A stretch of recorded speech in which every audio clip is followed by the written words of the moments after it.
Shalom adik-adik, apa kabarnya hari ini? Kakak percaya kalian semua pasti sehat-sehat ya di rumah, karena Tuhan Yesus senantiasa menyertai kita. Nah, hari ini kita mau beribadah, dan sebelumnya ayo kita berdoa dulu. Tuhan Yesus, terima kasih Tuhan untuk hari ini. Tuhan sudah memberikan kesehatan buat kami. Tuhan sudah melindungi dan menyertai setiap kami. Dan sekarang kami mau ibadah Tuhan. Tuhan Yesus yang memimpin ibadah kami dari awal sampai akhirnya. Kami percaya Tuhan Yesus hadir di setiap tempat di mana kami berada. Dan Tuhan Yesus akan menolong kami supaya kami mengerti apa yang akan disampaikan oleh kakak-kakak pada hari ini. Terima kasih Tuhan. Dalam nama Tuhan Yesus kami berdoa dan mengucap syukur. Haleluya. Amin. Adik-adik, setelah kamu dan kakak percaya kepada Tuhan Yesus, apa yang terjadi ya dengan hidup kita? Ya benar, kita memiliki hidup yang baru. Nah, sebagai orang yang memiliki hidup yang baru, kita juga memiliki keinginan yang baru, yaitu untuk melakukan kebenaran, melakukan firman Tuhan dalam hidup kita sehari-hari. Seperti firman Tuhan dari Efesus 2 ayat 10. Nah, supaya kita bisa mengingatnya, kakak ingin mengajak adik-adik belajar menyanyikan lagu ini bersama kakak-kakak. Yuk! Karena kita ini buatan Allah, diciptakan dalam Kristus Yesus, untuk melakukan pekerjaan baik yang dipersiapkan Allah sebelumnya. Ia mau supaya kita hidup, Ia mau supaya kita hidup, Ia mau supaya kita hidup di dalamnya. Karena kita ini buatan Allah, karena kita ini buatan Allah, diciptakan dalam Kristus Yesus, untuk melakukan pekerjaan baik yang dipersiapkan Allah sebelumnya. Ia mau supaya kita hidup, Ia mau supaya kita hidup, Ia mau supaya kita hidup di dalamnya. Karena kita ini buatan Allah, Dia mau supaya kita hidup, Ia mau supaya kita hidup, Ia mau supaya kita hidup di dalamnya. Karena kita ini buatan Allah, karena kita ini buatan Allah. Shalom, apa kabar hari ini? Luar biasa. Tentu semua senang ya hari ini. Sekarang kita akan belajar satu ayat dari firman Tuhan. Kita akan belajar ayatnya, kemudian kita akan menghafalnya bersama-sama. Siap menghafal? Kalau sudah siap, kita siapkan juga Alkitabnya ya. Oke, kita akan membaca dari Perjanjian Baru. Kita sama-sama buka ya Alkitab kita. Dalam Perjanjian Baru 2 Korintus 5 ayat 17. Sudah dapat semua? Sudah ketemu? 2 Korintus 5 ayat 17. Kalau sudah ketemu, kita akan baca. Nah, cara membacanya, kita baca mulai dari alamat ayat dulu, kemudian isinya, kemudian diakhiri dengan alamat ayat lagi. Nah, kakak kasih contoh cara bacanya ya. Seperti ini. 2 Korintus 5 ayat 17. Jadi siapa yang ada di dalam Kristus, ia adalah ciptaan baru. Yang lama sudah berlalu, sesungguhnya yang baru sudah datang. 2 Korintus 5 ayat 17. Sekarang kita baca bersama-sama. 1, 2, 3. 2 Korintus 5 ayat 17. Jadi siapa yang ada di dalam Kristus, ia adalah ciptaan baru. yang lama sudah berlalu, sesungguhnya yang baru sudah datang. 2 Korintus 5 ayat 17. Semua sudah membacanya ya dari Alkitab. Nah, sekarang kita akan membaca dari papan flanel ya. Ayat yang ada di sini kakak sudah tuliskan itu di papan flanel. Jadi ayat yang ada di Alkitab ini sudah dituliskan di papan flanel. Hurufnya lebih besar, kemudian ada gambar-gambarnya, pasti lebih menarik ya. Nah, kita akan membacanya bersama-sama yang ada di papan flanel ini ya. Oke, kita baca sama-sama. 1, 2, 3. 2 Korintus 5 ayat 17. Jadi, siapa yang ada di dalam Kristus, ia adalah ciptaan baru. Yang lama sudah berlalu, sesungguhnya yang baru sudah datang. 2 Korintus 5 ayat 17. Sebelum kita menghafal ayat ini, kakak akan menjelaskan sedikit tentang ayat ini ya, supaya kita bisa lebih mengerti ketika kita mendengarkan cerita nanti. Nah, di sini ini yang berkata adalah Bapak Paulus. Bapak Paulus ini adalah seorang yang dia menceritakan tentang Tuhan Yesus. Dia memberitakan tentang Tuhan Yesus supaya orang-orang percaya kepada Tuhan Yesus. Nah, Bapak Paulus ini bilang, jadi siapa yang ada di dalam Kristus, ia adalah ciptaan baru. Ini ada kata siapa, coba perhatikan. Siapa ini menunjuk kepada orang. Ya, kita suka bilang siapa namanya. Nah, berarti siapa di sini adalah orang. Siapa yang ada di dalam Kristus adalah orang yang ada di dalam Kristus. Nah, kita semua di sini juga adalah orang. Ya. Siapa saja. Dia anak kecil, dia orang dewasa, dia pemuda, remaja, bahkan sampai orang tua, ya. Dia laki-laki atau dia perempuan. Siapa saja yang ada di dalam Kristus, ia adalah ciptaan baru.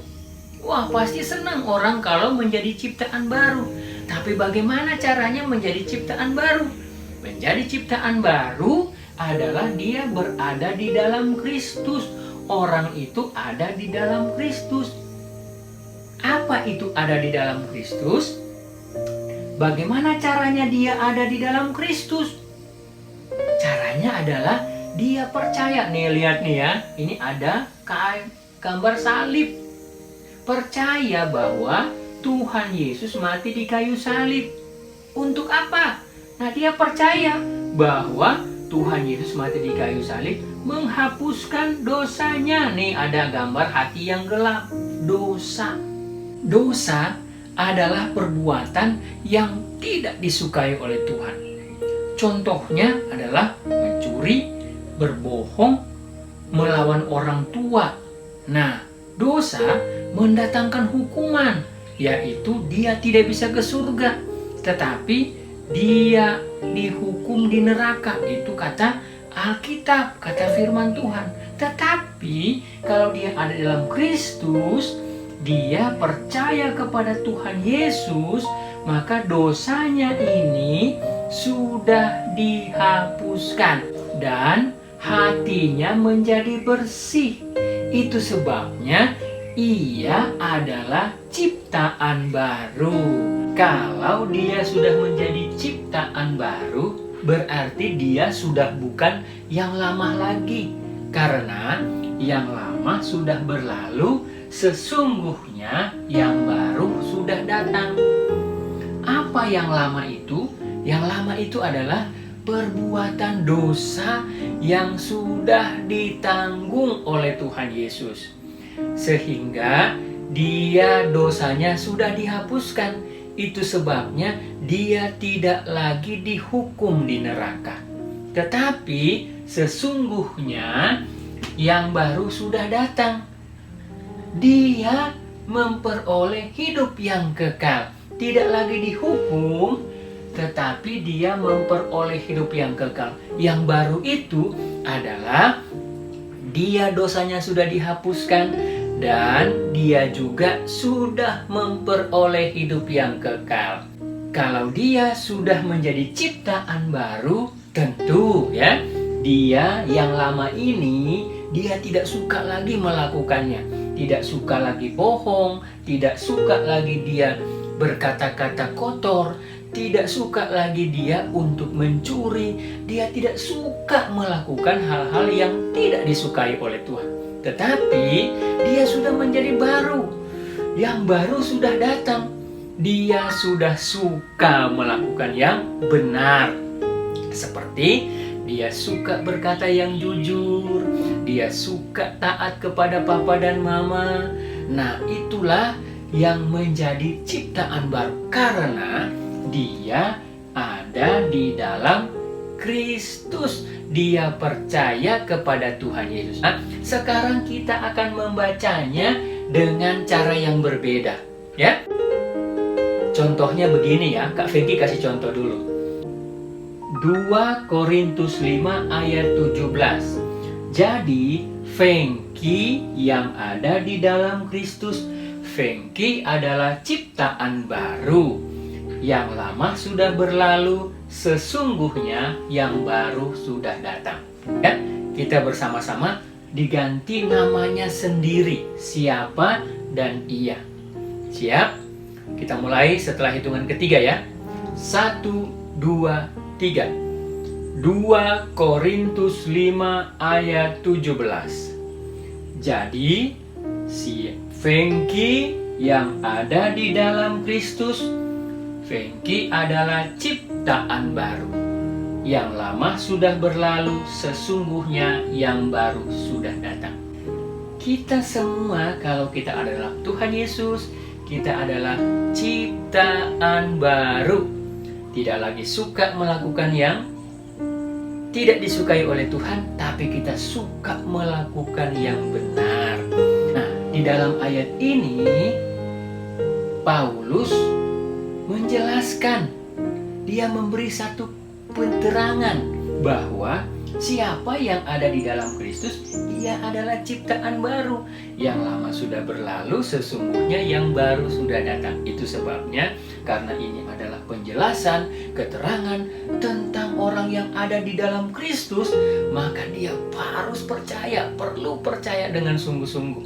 Kalau dia ada dalam Kristus, dia adalah ciptaan baru. Nah, sekarang kita akan menghafalnya. Nih, Kak Fengki akan mengangkat satu bagian yang ada ditempel di sini ya. Kak Fengki pilih yang ini. Yang lama sudah berlalu. Kita sudah ditebus oleh Tuhan Yesus. Dosa kita sudah ditanggung oleh Tuhan Yesus. Itu sebabnya kita sudah bukan yang lama lagi, karena yang lama itu sudah berlalu. Oke, kita baca sama-sama. 2 Korintus 5 ayat 17. Jadi, siapa yang ada di dalam Kristus, ia adalah ciptaan baru. Yang lama sudah berlalu, sesungguhnya yang baru sudah datang. 2 Korintus 5 ayat 17. Oke, sekarang Kak Fengki mau angkat yang ini. Karena dia adalah ciptaan baru, itu sebabnya dia memiliki hidup yang kekal, yang sudah datang, yang sudah diberikan oleh Tuhan. Dia sudah punya kesukaan yang baru, yaitu dia suka melakukan yang benar. Nah, nih Kak Fengki angkat ya. Kita baca sama-sama. 1, 2, 3. 2 Korintus 5 ayat 17. Jadi, siapa yang ada di dalam Kristus, ia adalah ciptaan baru. Yang lama sudah berlalu, sesungguhnya yang baru sudah datang. 2 Korintus 5 ayat 17. Sekarang kakak ambil yang sesungguhnya, artinya benar-benar tidak bohong. Kalau kita ada di dalam Kristus, kita adalah ciptaan baru. Itu sebabnya kita percaya dengan sungguh-sungguh. Nah, sekarang kita baca lagi ya. Kita hafalkan. 2 Korintus 5 ayat 17. Jadi siapa yang ada di dalam Kristus, ia adalah ciptaan baru. Yang lama sudah berlalu, sesungguhnya yang baru sudah datang. Oke, sekarang pertanyaannya ya. Siapa yang ada di dalam Kristus? Siapa yang mau ada di dalam Kristus?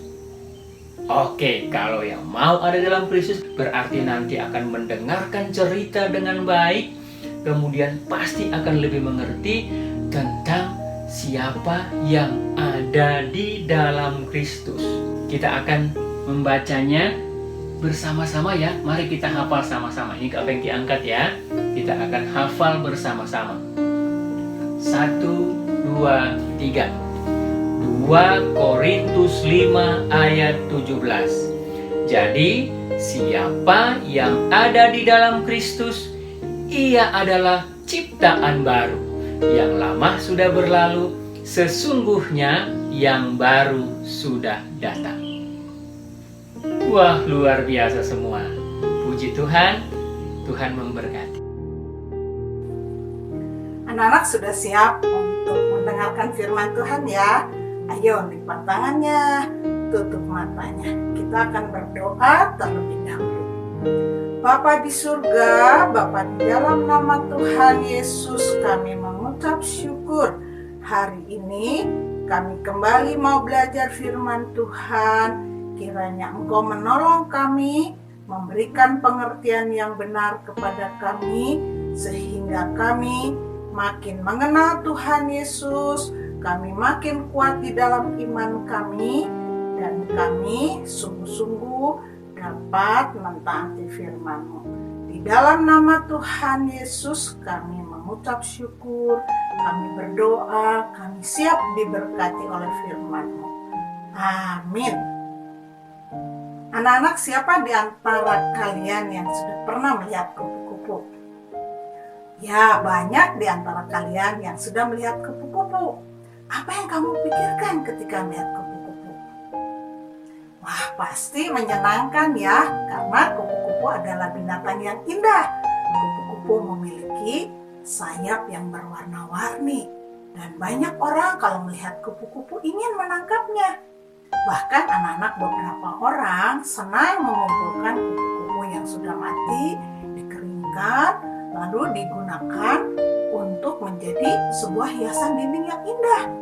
Ada juga anak-anak, orang-orang yang sengaja mengumpulkan kupu-kupu yang hidup, ditaruh di sebuah taman karena mereka mau terus bisa melihat keindahan kupu-kupu. Saya juga orang yang senang melihat keindahan kupu-kupu. Anak-anak, suatu hari ada seorang anak yang bernama Rudy. Namanya siapa? Ya, Rudy. Rudy mengisi hari liburnya dengan bermain bersama teman-temannya. Rudy hari itu bermain skateboard di jalan bersama teman-temannya. Mereka akan melewati sebuah rumah, yaitu rumah Pak Ondo. Dan mereka memang sengaja mau melewati rumah Pak Ondo. Kenapa? Karena di sana ada sebuah pohon alpukat. Mereka berpikir, siapa tahu pohon alpukat Pak Ondo sudah berbuah, dan siapa tahu tidak ada orang di rumah itu, mereka bisa mengambil buah alpukatnya. Anak-anak, banyak orang berpikir untuk memiliki atau menginginkan barang milik orang lain seperti Rudy. Ya, karena apa? Karena memang mereka menginginkan sesuatu yang menguntungkan dirinya sendiri. Anak-anak, orang dewasa, anak-anak kecil banyak melakukan hal yang sama seperti Rudy, memikirkan untuk mengambil barang orang lain dan memilikinya. Anak-anak, kenapa begitu ya? Firman Tuhan mengatakan, karena semua orang di dunia ini tidak ada yang benar. Semua orang telah berbuat dosa. Pikiran, hati, kehendak manusia Rudi, kehendak Rudi, pikiran Rudi, ya perasaan Rudi termasuk juga pikiran kamu, perasaan kamu, kehendak kamu dan saya sudah rusak oleh dosa. Anak-anak, firman Tuhan mengatakan, jika kita menginginkan barang orang lain dan mengambilnya menjadi milik kita, itu namanya mencuri. Dan itu artinya sudah melanggar firman Tuhan. Kalau kamu dan saya dan Rudi menginginkan barang milik orang lain, ya lalu mengambilnya, mencurinya, artinya itu sudah melanggar firman Tuhan dan artinya itu sudah berbuat dosa. Anak-anak, mungkin kamu dan saya pernah berpikir seperti Rudi, menginginkan barang milik orang lain. Nah, atau mungkin juga kita melakukan hal yang berbeda dengan Rudi. Mungkin kamu dan saya pernah berbohong, pernah malas, pernah melawan orang tua. Itu semua adalah pelanggaran terhadap firman Tuhan. Nah, kita seperti itu karena kita semua adalah orang berdosa. Dan dosa, kata firman Tuhan, itu harus dihukum. Hukumannya apa? Dosa itu hukumannya adalah maut atau binasa sampai selama-lamanya. Kita tidak bisa ke surga karena semua orang, kamu dan saya adalah orang berdosa. Termasuk Rudi juga. Rudi adalah orang berdosa. Rudi baru merencanakan akan mengambil buah pohon alpukatnya Pak Hondo. Tetapi itu tetap dosa. Sekalipun Rudi tidak jadi mengambil buah alpukat itu, Rudi sudah memikirkan untuk mengambilnya. Dan itu adalah perbuatan dosa. Anak-anak, jadi kalau kita memikirkan sesuatu yang tidak baik, sesuatu yang jahat, bagi Tuhan itu tetap dosa. Dosa itu harus dihukum. Satu kali kita berbuat dosa, itu sudah cukup membuat kita terpisah dari Allah yang suci. Anak-anak, ketika Rudi sampai di dekat pohon alpukat Pak Ondo, dia melihat, wah, ternyata banyak sekali ulat berbulu di sana. Ih, jijik sekali, di mana-mana ada ulat. Di tembok, di pagar, di jalan, wah, ulat bulunya sampai berserakan. Anak-anak, tapi rupanya Rudi tidak takut dengan ulat bulu itu. Rudi malah mengambil ulat bulu itu satu ekor. Dan kembali di dalam pikiran Rudi, dia memikirkan satu rencana, yaitu apa? Dia akan membawa ulat bulu itu pulang ke rumah. Dia akan mengganggu kakaknya. Dan Rudi membayangkan, wah, kakaknya di rumah akan teriak-teriak ketakutan karena melihat ulat bulu itu. Anak-anak, ketahuilah segala apa yang direncanakan di dalam pikiran kita, sesuatu yang tidak baik, itu adalah dosa. Seperti Rudi merencanakan mengambil buah alpukat Pak Ondo, juga rencana dia mengganggu kakaknya, itu adalah dosa. Dan itu hal yang menjijikkan di hadapan Tuhan. Ulat binatang yang menjijikkan, tetapi dosa lebih menjijikkan lagi di hadapan Tuhan. Dan anak-anak, waktu Rudi sudah mengambil satu ekor ulat itu, lalu mereka dengan teman-temannya itu tidak jadi mengambil buah alpukatnya karena selain banyak ulatnya, buah alpukat di pohonnya Pak Ondo itu kecil-kecil, belum waktunya untuk dipetik dan tidak bisa dimakan. Kemudian Rudi pulang bersama dengan teman-temannya. Dia kembali ke rumahnya. Ketika Rudi hampir sampai di rumahnya, Rudi bertemu dengan ibunya di pekarangan rumah. Ibunya memanggil Rudi. Rudi, ayo ke sini, lihat nih. Ada sesuatu. Ayo perhatikan. Lalu Rudi mendekat ke ibunya. Rudi melihat seperti ada sebuah ranting dan daun kering. Tetapi semakin Rudi mendekati benda itu ternyata bergerak-gerak. Ada apa ya? coba perhatikan, kata ibunya. Lalu Rudi memperhatikan. Nah, anak-anak, apa yang terjadi? Di dalam daun yang kering itu, tiba-tiba ada yang bergerak-gerak, lalu muncul, ada yang keluar. Wah, itu seperti belalai kecil, ya, sepasang sungut, lalu ada kepala bulat, ya, seperti ujung jarum pentul. Lalu kemudian ada juga yang keluar, yaitu sayap yang berwarna-warni. Ada warna hijau, kuning, putih, hitam. Wah, Rudi menahan napasnya. Hah, apa itu? Tiba-tiba anak-anak, keluarlah seekor kupu-kupu yang terbang. Dan kupu-kupu itu begitu indah. Rudi menahan napasnya. Dia hanya berkata-kata, wow, wah, bagus sekali ya. Anak-anak, hari itu Rudi dan ibunya melihat seekor kupu-kupu keluar dari kepompong.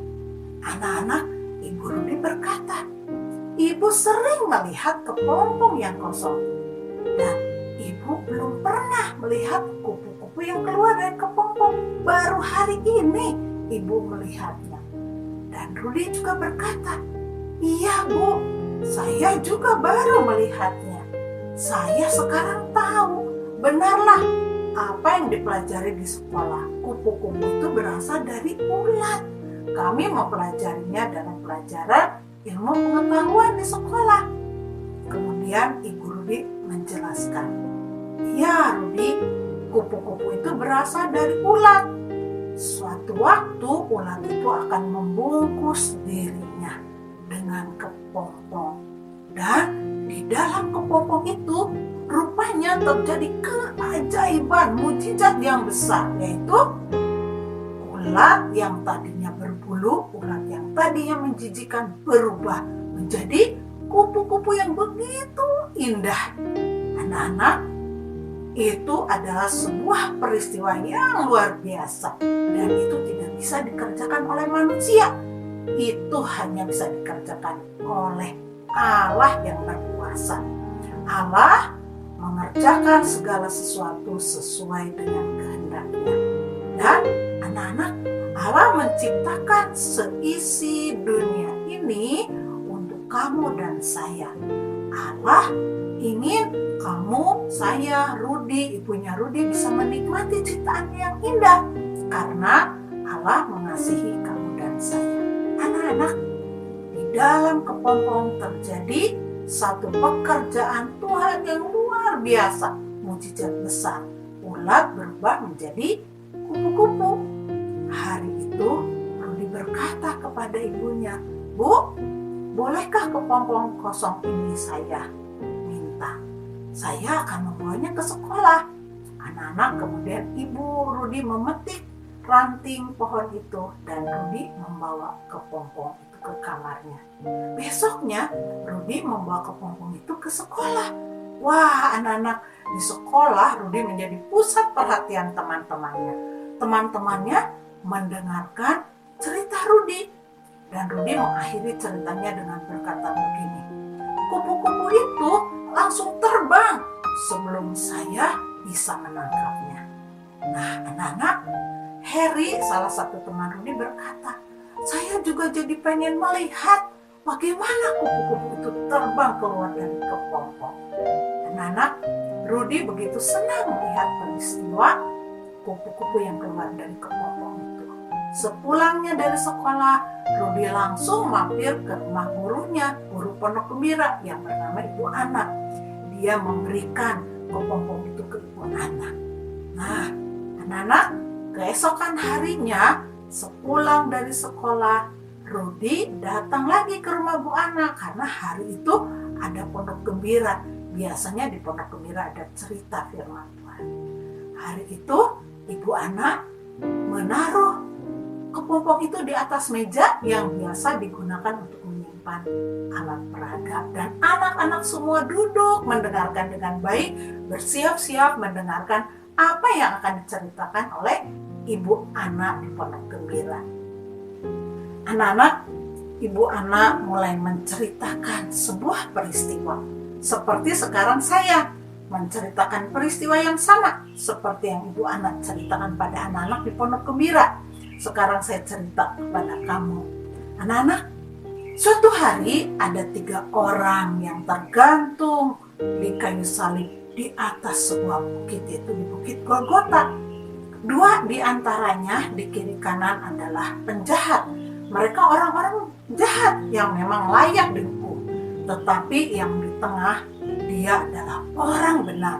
Dia tidak pernah berbuat dosa, tetapi dia harus disalibkan. Tangannya yang biasa dipakai untuk berbuat baik, menolong orang banyak, harus dipaku. Kakinya yang biasa dipakai berjalan, pergi untuk menolong, menyembuhkan banyak orang, mengajar banyak orang, juga harus dipaku di kayu salib. Yang di tengah itu siapa? Betul sekali, dia adalah Tuhan Yesus. Dia adalah Allah yang menjadi manusia. Dan ketika jadi manusia, Tuhan Yesus tidak pernah melakukan dosa. Tetapi Tuhan Yesus harus disalibkan. Anak-anak, sesungguhnya Tuhan Yesus bisa menolong 2 penjahat itu. Tetapi 2 penjahat itu malah salah satu di antaranya mengejek Tuhan Yesus. Satu di antara penjahat itu berkata, "Bukankah Engkau Kristus? Selamatkanlah dirimu dan kami juga." Tetapi waktu itu Tuhan Yesus diam saja, tidak membalas ejekan dari satu orang penjahat itu. Anak-anak, Ibu Ana pada saat bercerita kepada anak-anak mengambil kepompong itu. Nah, Ibu Ana dengan saya sama. Melihat kepompong itu, Ibu Ana dan saya jadi teringat kepada Tuhan Yesus. Nah, Tuhan Yesus itu dikatakan di Alkitab, Tuhan Yesus itu banyak orang yang tidak suka kepada Tuhan Yesus. Banyak orang yang membenci Tuhan Yesus. Bahkan ketika Tuhan Yesus disalibkan, di dalam Alkitab dikatakan banyak orang yang tidak ingin melihat Tuhan Yesus. Karena apa? Karena Tuhan Yesus begitu kelihatan menjijikan. Ya, mukanya hancur, tubuhnya hancur karena banyak sekali luka bekas pukulan, bekas cambukan. Di dalam Alkitab dikatakan Tuhan Yesus itu seperti ulat yang menjijikan. Anak-anak, memang Tuhan Yesus pada waktu menderita di kayu salib, tubuhnya hancur, kelihatan menjijikan. Dan pada saat itu kemudian Tuhan Yesus mati menyerahkan nyawanya di kayu salib. Anak-anak, Tuhan Yesus yang tadinya tempat tinggalnya di surga yang mulia, surga yang begitu indah, mau datang ke dunia yang hina. Dia rela menderita. Dia rela menyerahkan nyawanya bagi kamu dan saya yang berdosa. Dia memikul hukuman dosa kamu dan saya, memikul hukuman dosa Rudi dan teman-temannya yang sedang mendengarkan cerita juga. Anak-anak, Tuhan Yesus setelah menyerahkan nyawanya di kayu salib, ya pada waktu sore-sore ada muridnya yang meminta mayat Tuhan Yesus, yaitu namanya Yusuf Arimatea. Yusuf Arimatea dibantu dengan Nikodemus. Pada saat itu ada juga ibu-ibu yang lain yang menolong bagaimana mayat Tuhan Yesus diturunkan dari kayu salib. Lalu mereka mengapaninya dengan kain lenan, bahkan mereka memberikan campuran minyak murga, harum wangi-wangian begitu banyak. Kemudian Tuhan Yesus dimasukkan di dalam sebuah kubur yang kosong. Tubuhnya dibungkus dengan kain lenan. Anak-anak, Tuhan Yesus seperti ulat ya yang ada di dalam kepompong. Tubuhnya dibungkus dengan kain lenan. Dan Tuhan Yesus dikubur di dalam kubur di sebuah bukit. Ya, kuburannya itu seperti lubang gua. Lalu kuburnya ditutup dengan batu supaya apa? Supaya Tuhan Yesus mayatnya tidak ada yang mengambil. Karena waktu itu orang-orang yang membenci Tuhan Yesus minta kepada Pilatus supaya kubur Tuhan Yesus dijaga. Dan Tuhan Yesus betul-betul mengalami kematian. Tuhan Yesus seperti ulat yang ada di dalam kepompong. Tuhan Yesus ada di dalam kubur itu selama 3 hari. Anak-anak, Tuhan Yesus sudah menderita, mengalami kematian di kayu salib. Itu adalah bukti kasih-Nya yang terbesar bagi kamu dan saya, orang-orang yang berdosa. Anak-anak, apakah Tuhan Yesus mati terus? Tentu tidak. Alkitab berkata begini di 1 Korintus 15 ayat 3 dan 4. Kristus telah mati karena dosa-dosa kita sesuai dengan kitab suci, bahwa Ia telah dikuburkan dan bahwa Ia telah dibangkitkan pada hari yang ketiga sesuai dengan kitab suci. Anak-anak, Tuhan Yesus bangkit pada hari yang ketiga. Kebangkitannya disaksikan oleh banyak orang, di antaranya ibu-ibu yang datang ke kubur Tuhan Yesus. Mereka melihat kubur Tuhan Yesus terbuka. Mereka bertemu dengan malaikat Tuhan yang memberitahukan bahwa Yesus sudah bangkit dari kematian. Dan ibu-ibu memberitahukan kepada murid-murid Tuhan Yesus yang lain. Tapi murid-murid Tuhan Yesus belum percaya pada waktu itu. Mereka masih ragu-ragu. Dan di antara murid-murid Tuhan Yesus, ada 2 orang yang pergi ke kubur Yesus, yaitu Petrus dan Yohanes. Mereka waktu datang ke sana melihat, wah, kubur Tuhan Yesus terbuka. Di sana hanya ada kain kafan dan kain peluh yang tergulung rapi. Anak-anak, Tuhan Yesus sungguh bangkit dari kematian. Anak-anak, itu adalah mukjizat besar. Dan Tuhan Yesus juga datang menemui murid-muridnya di ruangan atas. Pada waktu itu murid-muridnya berkumpul pada hari yang sama. Di malam hari Tuhan Yesus datang. Waktu itu ruangan tertutup, pintu terkunci. Tapi Tuhan Yesus bisa masuk ke dalam ruangan itu. Dan Tuhan Yesus berkata, damai sejahtera bagi kamu. Wah, anak-anak murid-muridnya kaget, terkejut. Mereka seperti melihat hantu. Tetapi kemudian Tuhan Yesus berkata di dalam Lukas 24 ayat 38 sampai 40. Tetapi Ia berkata kepada mereka, mengapa kamu terkejut? Dan apa sebabnya timbul keraguan-raguan di dalam hati kamu? Lihatlah tanganku dan kakiku, aku sendirilah ini.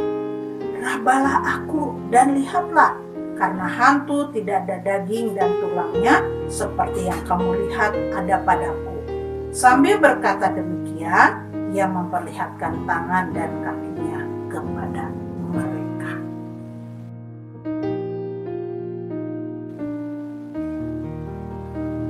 Anak-anak, ketika Tuhan Yesus sudah bangkit dari kematian, tubuh Tuhan Yesus sudah berbeda dari tubuh pada saat Dia disalibkan. Tidak ada lagi anak-anak luka di kepalanya bekas mahkota duri. Tidak ada lagi luka bekas cambukan. Nah, pada waktu Tuhan Yesus bangkit, Tuhan Yesus sudah memiliki tubuh kemuliaan, tubuh kebangkitan. Nah, anak-anak, sekarang kamu, saya, Rudi mengerti apa sih hubungannya cerita tentang kepompong dengan cerita tentang firman Tuhan yang memberitakan kepada kita Tuhan Yesus sudah bangkit dari kematian. Anak-anak, Tuhan Yesus ketika mati dibungkus dengan kain kafan, ditaruh di dalam kubur itu seperti ulat di dalam kepompong, ya. Lalu kemudian Tuhan Yesus bangkit, Dia hidup selama-lamanya, dan Tuhan Yesus memakai tubuh kebangkitan. Anak-anak, itu mukjizat besar yang Tuhan Yesus lakukan, dan kebangkitannya adalah bukti bahwa kamu dan saya bisa dibebaskan dari hukuman dosa. Anak-anak, kamu dan saya suatu hari nanti juga akan memiliki tubuh kebangkitan, tubuh kemuliaan seperti yang Tuhan Yesus miliki. Tapi itu nanti di dalam surga, di dalam kekekalan, asal kamu percaya kepada Tuhan Yesus. Sekarang ini ketika kamu dan saya hidup di dunia ini, kamu juga mengalami mukjizat besar kalau kamu dan saya percaya kepada Tuhan Yesus. Mukjizat besar apa itu? Yaitu itu, ketika kamu dan saya mau percaya kepada Tuhan Yesus yang disalibkan, mati menyerahkan nyawanya dan bangkit pada hari yang ketiga, pada saat kamu percaya, firman Tuhan mengatakan darah Yesus anaknya itu menyucikan kamu daripada segala dosa. Itu artinya ketika kamu mau percaya kepada Tuhan Yesus yang disalibkan, hati kamu yang kotor oleh dosa, hidup kamu yang menjijikan seperti ulat yang menjijikan, yang penuh dengan dosa, kehidupan kamu yang kotor, yang menjijikan di hadapan Allah diubah, disucikan oleh darah Yesus menjadi satu kehidupan yang baru. Hati kamu menjadi bersih ya dari segala dosa, dan itu adalah mukjizat besar yang Tuhan Yesus bisa lakukan bagi kamu dan saya, asal kamu mau percaya kepadanya.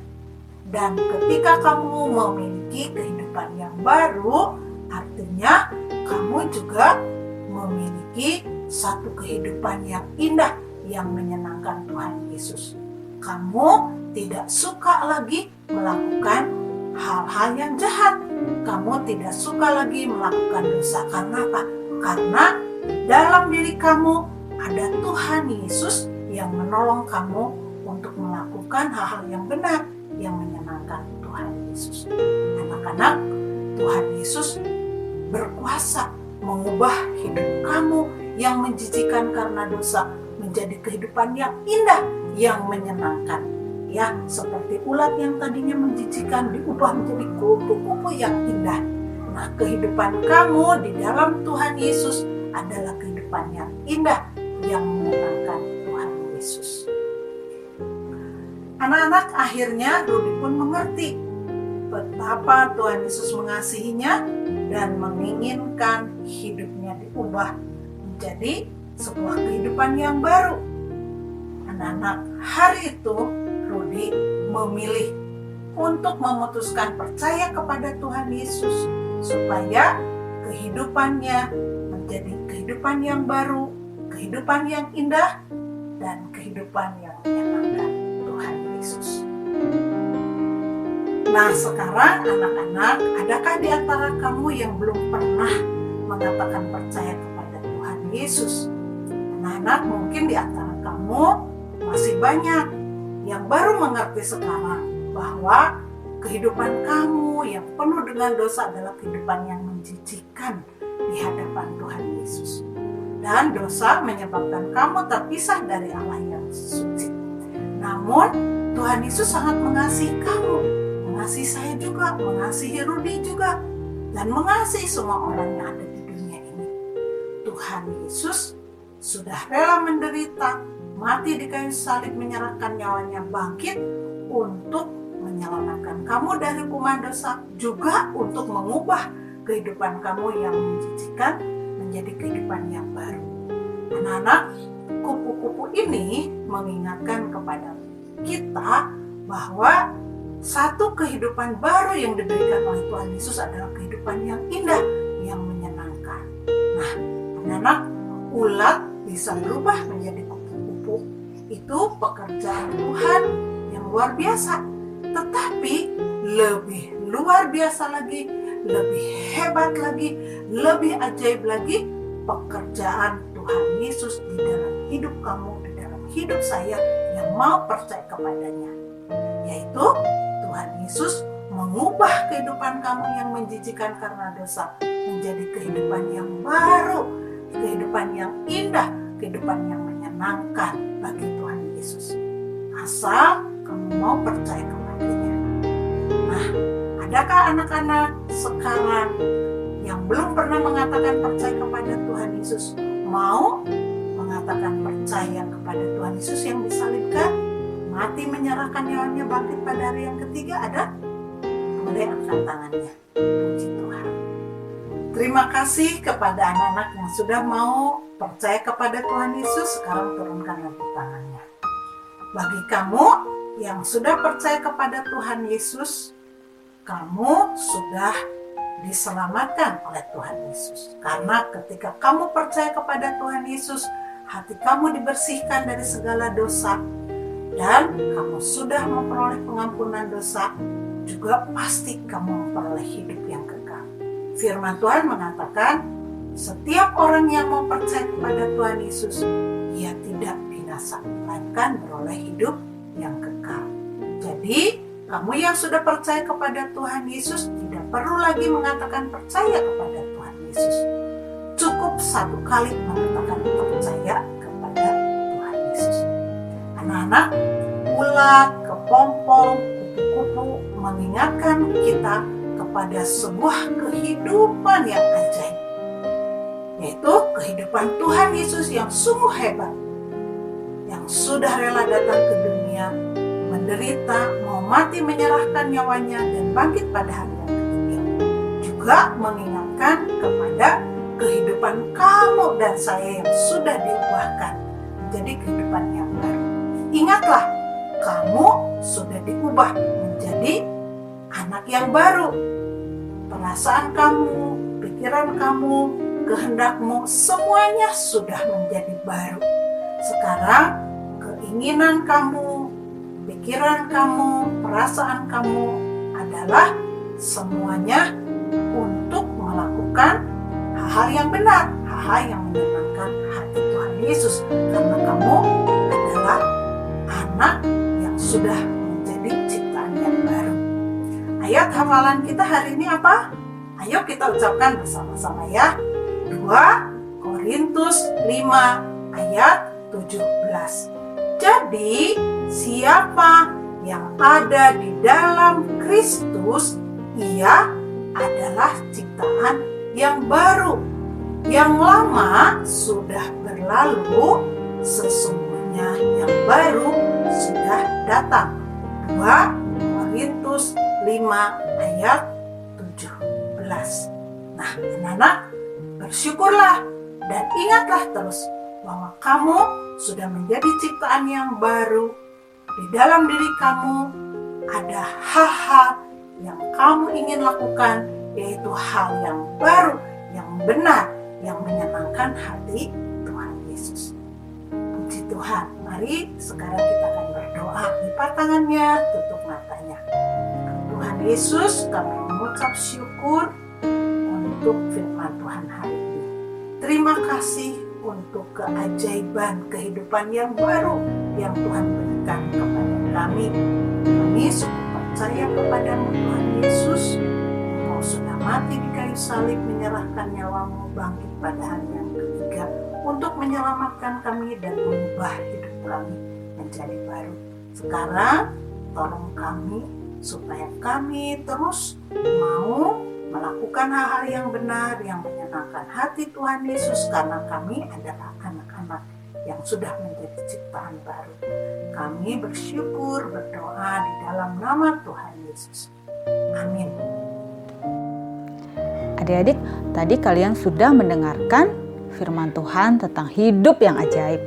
Nah, sekarang kakak ingin memperlihatkan sesuatu kepada adik-adik. Nah, coba perhatikan gambar ini. Nah, ini adalah gambaran orang yang belum percaya kepada Tuhan Yesus. Oleh sebab itu, hatinya gelap. Gelap karena dosa. Dosa membuat dia jadi tidak memiliki sukacita. Nah, itulah sebabnya dia wajahnya sedih seperti ini ya adik-adik. Nah, di dalam diri orang yang belum percaya kepada Tuhan Yesus ada sebuah identitas atau status. Nah, ada di sini. Kita akan lihat satu-satu ya. Statusnya itu seperti apa? Nah, ini dia. Mari kita baca satu-satu ya adik-adik. Orang yang belum percaya kepada Tuhan Yesus yaitu orang yang berdosa ya. Disebut orang yang berdosa karena dia memiliki dosa keturunan dari Adam dan Hawa. Ya, selain karena dia juga memang pernah melakukan dosa. Lalu ada lagi nih. Karena dia belum percaya kepada Tuhan Yesus, dia menjadi hamba dosa. Disebut hamba dosa karena dia memiliki kecenderungan untuk berbuat dosa. Artinya di dalam hati dan pikirannya selalu ada keinginan-keinginan untuk berbuat dosa. Adik-adik pasti sudah tahu ya Contoh-contoh perbuatan dosa itu apa saja? Misalnya berbohong, mencuri, tidak mau memaafkan, suka bertengkar, dan banyak contoh-contoh dosa yang lainnya ya adik-adik. Ada lagi nih yang lain. Nah, orang yang belum percaya kepada Tuhan Yesus, dia pasti binasa. Dia akan mengalami kebinasaan kekal. Dia tidak bisa masuk ke dalam surga, tetapi dia akan mengalami hukuman selama-lamanya di neraka. Sangat mengerikan ya adik-adik. Selama dia masih hidup di dunia ini, orang yang tidak percaya kepada Tuhan Yesus juga seperti ini. Tidak ada damai sejahtera dan tidak ada sukacita di dalam hatinya. Kenapa begitu? Karena satu-satunya sumber damai sejahtera dan sumber sukacita hanya Tuhan Yesus saja. Nah adik-adik, jadi orang ini adalah orang yang belum percaya kepada Tuhan Yesus ya, yang hatinya gelap. Tapi setelah dia mendengarkan Injil, dia mengetahui bahwa Tuhan Yesus sudah menebus dia dari hukuman dosa, dia mengalami perubahan yang ajaib di dalam hidupnya. Lihat adik-adik. Nah, lihat, selain hatinya menjadi bersih, wajahnya juga tidak cemberut kayak tadi, tetapi penuh dengan sukacita. Dan yang pastinya ada status atau identitas yang baru di dalam hatinya. Kita lihat ya. Nah, sebagai orang yang sudah percaya kepada Tuhan Yesus, sekarang dia memiliki hidup yang kekal ya. Hidup yang kekal di mana adik-adik? Betul, di surga. Jadi nanti dia bisa tinggal bersama Tuhan Yesus di surga untuk selama-lamanya. Kemudian dia juga menjadi hamba kebenaran ya. Nah, tadi dia kan menjadi hamba dosa. Nah, sekarang dia menjadi hamba kebenaran, yaitu seseorang yang senang melakukan perintah Tuhan, senang melakukan firman Tuhan. Lalu dia juga akan disebut orang yang kudus ya. Kenapa dia disebut orang kudus? Karena dosa-dosanya sudah dihapuskan oleh Tuhan Yesus. Hatinya menjadi bersih ya. Terus dia juga akan disebut orang yang dibenarkan. Ya, dibenarkan bukan karena dia berbuat baik ya adik-adik, tetapi karena darah Yesus yang sudah menyucikan hati dia. Lalu dia juga jadi disebut orang yang ditebus. Ya, dia menjadi orang yang sudah ditebus dari hukuman dosa. Nah, ini yang paling penting. Ketika orang itu percaya kepada Tuhan Yesus, maka dia menjadi ciptaan yang baru ya. Yang lama, yang hatinya gelap penuh dengan dosa, itu sudah berlalu. Dan Tuhan menggantikan dengan roh yang baru, yaitu roh yang bersih dan yang penuh dengan sukacita, damai sejahtera, dan segala hal yang baik. Nah adik-adik, demikian juga hidup kamu dan kakak ya.